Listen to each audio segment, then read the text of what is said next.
Think about the last time you had to cancel plans with someone. You open a message, type a quick apology, you read it back, decide sorry implies you did something wrong, and delete it. Worrying it sounds cold, you add the apology back in. A normal person types, "So sorry, can you reschedule?" and hit send in about 9 seconds. For an overthinker, this exact same process involves drafting 3 completely different versions, texting a friend for a second opinion, and finally sending something almost identical to the original draft somewhere around the 25-minute mark, and then immediately reading their own message back to see how it landed.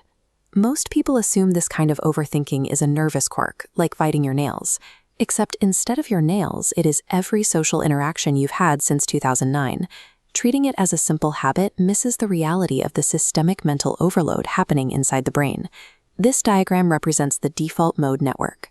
It fires up the exact moment you stop focusing on the outside world, handling introspection and social reading. In overthinkers, it doesn't idle. It runs constantly, exhaustingly loud. Rest instantly becomes a highly demanding data processing task. There is a critical difference between productive reflection, where you are actively moving toward a conclusion, and the psychological phenomenon of rumination. Rumination means you cycle through the exact same thoughts repeatedly. You rehearse the problem over and over in slightly different costumes, none of which move you toward a solution. Nolan Hochsema's research found that this loop amplifies the negative emotion while you are inside it, significantly increasing the risk of depression. The thinking does not process the emotion, it preserves it like amber. This creates a tragic irony at 2 a.m. You stay awake when you have to be up at 7, because some part of your brain believes that sheer volume of thought will eventually produce the answer that makes everything okay. To understand why the brain refuses to stop, we have to look backward. Overthinking originally developed as a highly sophisticated survival tool. Many overthinkers grew up in environments where uncertainty meant danger.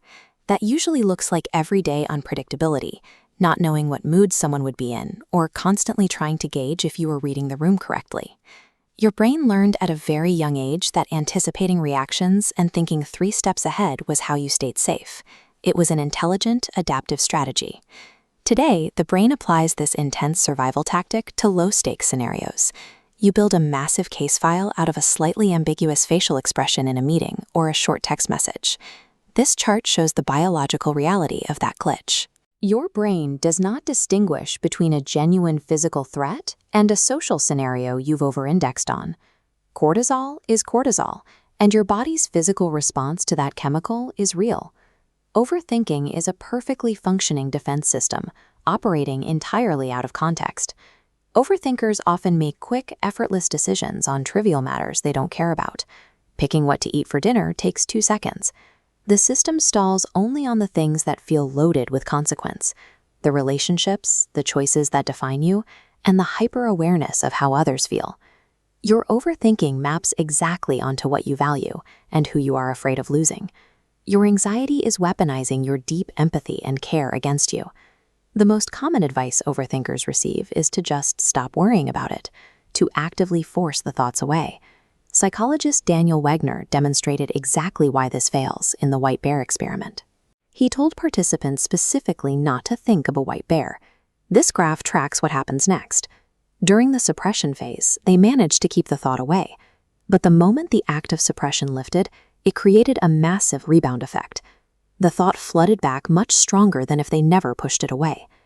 Attempting to force your mind quiet creates a suppression debt. This explains why stillness removes distraction and allows the mental backlog to flood in. You stay busy because busy work is the only volume dial you found that works. Every time you are told to just stop worrying, you are neurologically set up for a more severe mental flood later. Understanding the mechanics of your brain does not automatically make the thoughts stop. Chasing a perfectly quiet, empty mind is a trap. It just adds another layer of frustration onto the anxiety you already have. Instead of demanding the thoughts stop, you must begin to interrogate their underlying purpose. Awareness gives you the space to start asking better questions. When a spiral starts, pause and ask, what is this thought actually trying to protect me from? And does that threat still exist today? Most of the time, the original environmental threat is likely gone. What remains is a deeply ingrained neurological habit. You can acknowledge the protective instinct, look at the spiral, and actively decide how much time and energy you will allow it to consume. True relief is found in reclaiming control over your focus. In the description, you'll find a bundle of 7-day guides and planners designed to help you actively clear the mental backlog and rebuild your focus, one day at a time.